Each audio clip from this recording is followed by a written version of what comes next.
Watch out for the sales team that try to sell you the dream of buying into the holiday home village and owning your own holiday home caravan. That's when my nightmare began. We purchased a holiday home and brand new decking in 2015. We paid in full, but Flamingo Land insists you have to use their named contractors to supply the decking.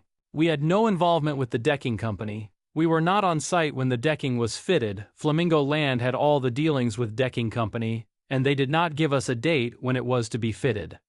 When we next visited Flamingo Land, the decking had been fitted, but they had blocked access to the electrical hookup, so you would have to crawl under the decking commando style to access or reset your electrical unit. As they don't provide many AMPs of electric usage, they can trip off quite often. We were told by Flamingo Land that they would reposition the electrical box for easier access in 2015. The work has still not been done.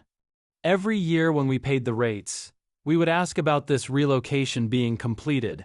We got lots of assurance from the Holiday Village staff year on year, broken promises that it would be done, just lip service as we paid the rates to them. Flamingo Land also acts as insurance agents, pushing their favorite insurance company to cover every issue you may face insurance-wise. If you don't purchase their recommended insurance and use another company, you have to pay Flamingo Land an admin fee. What's that about? Is that the money they lose by not taking up a policy they recommend? I always felt awkward going into the Holiday Village office to complain, as you would have to explain the whole thing from start to finish, what had been promised to be done by Flamingo Land, and also the implications of having to crawl on your belly under 7 feet of decking in a laden pool of water, with wet muddy hands and laying in inches of water, perfect conditions to be electrocuted.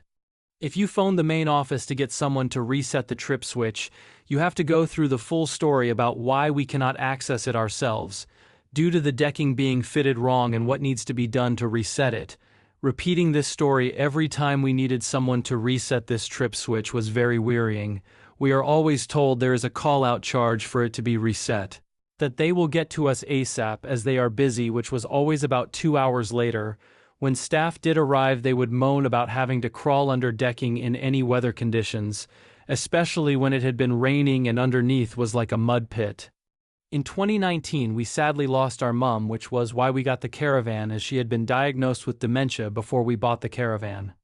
It was an immense loss to the family. Then COVID-19 struck. It was at that point I realized about how bad Flamingo Land had been to us after 2 years of grieving and many more to come.